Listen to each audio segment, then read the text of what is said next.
Our cover story tonight has dominated the international headlines for more than 24 hours now. The long-planned Turkish military operation in northeast Syria has begun. And this could trigger a new humanitarian crisis in West Asia and even a potential resurgence of the Islamic State. Turkey has launched an assault on the Kurdish fighters. The Kurds were a crucial American ally in the fight against the Islamic State, but a few days ago, Donald Trump announced that he will pull back American troops. This decision paved the way for the Turkish operation. Pictures show Turkish warplanes bombing Syrian towns. Artillery shells bombed Kurdish positions. People living there have begun to flee. After 6 hours of airstrikes, the Turkish troops, along with their allies, crossed the border. And then they launched a ground offensive. At least 8 civilians have died in the bombing so far. Turkish President Erdogan has said that his forces have killed more than 100 what he calls terrorists, Kurdish forces. But there is no independent verification of this claim yet.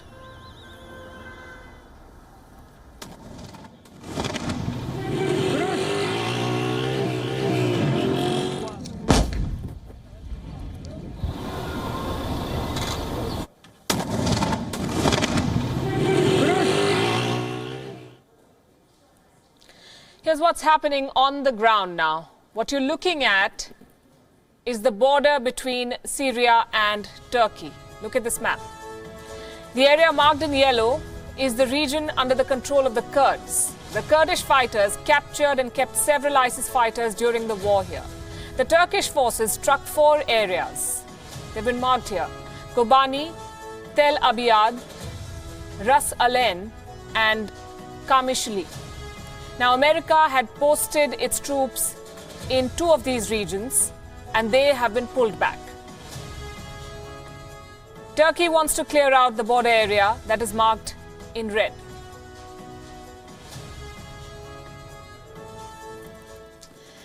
So this is happening thousands of kilometers away. Why should you pay attention to the story? Here's why. Turkey wants to root out the Kurdish forces from northeastern Syria. This could open up a new and dangerous front in Syria's 8-year-long war. This offensive could trigger sectarian tension, leading to many casualties in the days and weeks ahead. Turkey says these Kurdish forces are terrorists. The Kurds have been fighting Turkey for a separate homeland for 4 decades now, and they're an ethnic minority group. Turkey's operation could lead to an ethnic cleansing of this region. The Kurds have struggled to maintain their identity. In Turkey itself, the Kurds are the largest ethnic minority group. They make up around 20% of Turkey's population. But the Turkish state does not recognize this community as a minority group. Civilians are already fleeing to safer ground. There is no clear estimate, but one report says that tens of thousands of locals have left their homes. Several reports are now warning of a humanitarian catastrophe in northeast Syria. The Kurdish forces were guarding thousands of ISIS fighters. Reports say many of them have already left their posts.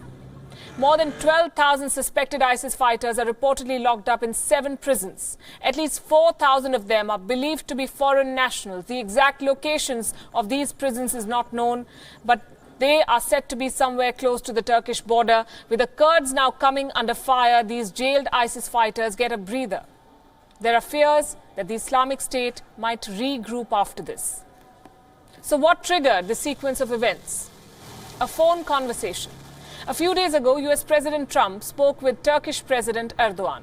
In this phone call, Trump agreed to pull back American troops. Critics say that Trump has backstabbed the Kurds. Now, America has cut off all support to the Kurdish forces. One US media report says that this is, quote-unquote, Trump's most unpopular foreign policy decision yet, and that's saying a lot. India has expressed deep concern over Turkey's offensive in Syria. New Delhi has called on Ankara to exercise restraint. A statement from the Ministry of External Affairs says, and I'm quoting, Turkey's actions can undermine stability in the region and the fight against terrorism. Its action also has the potential for causing humanitarian and civilian distress.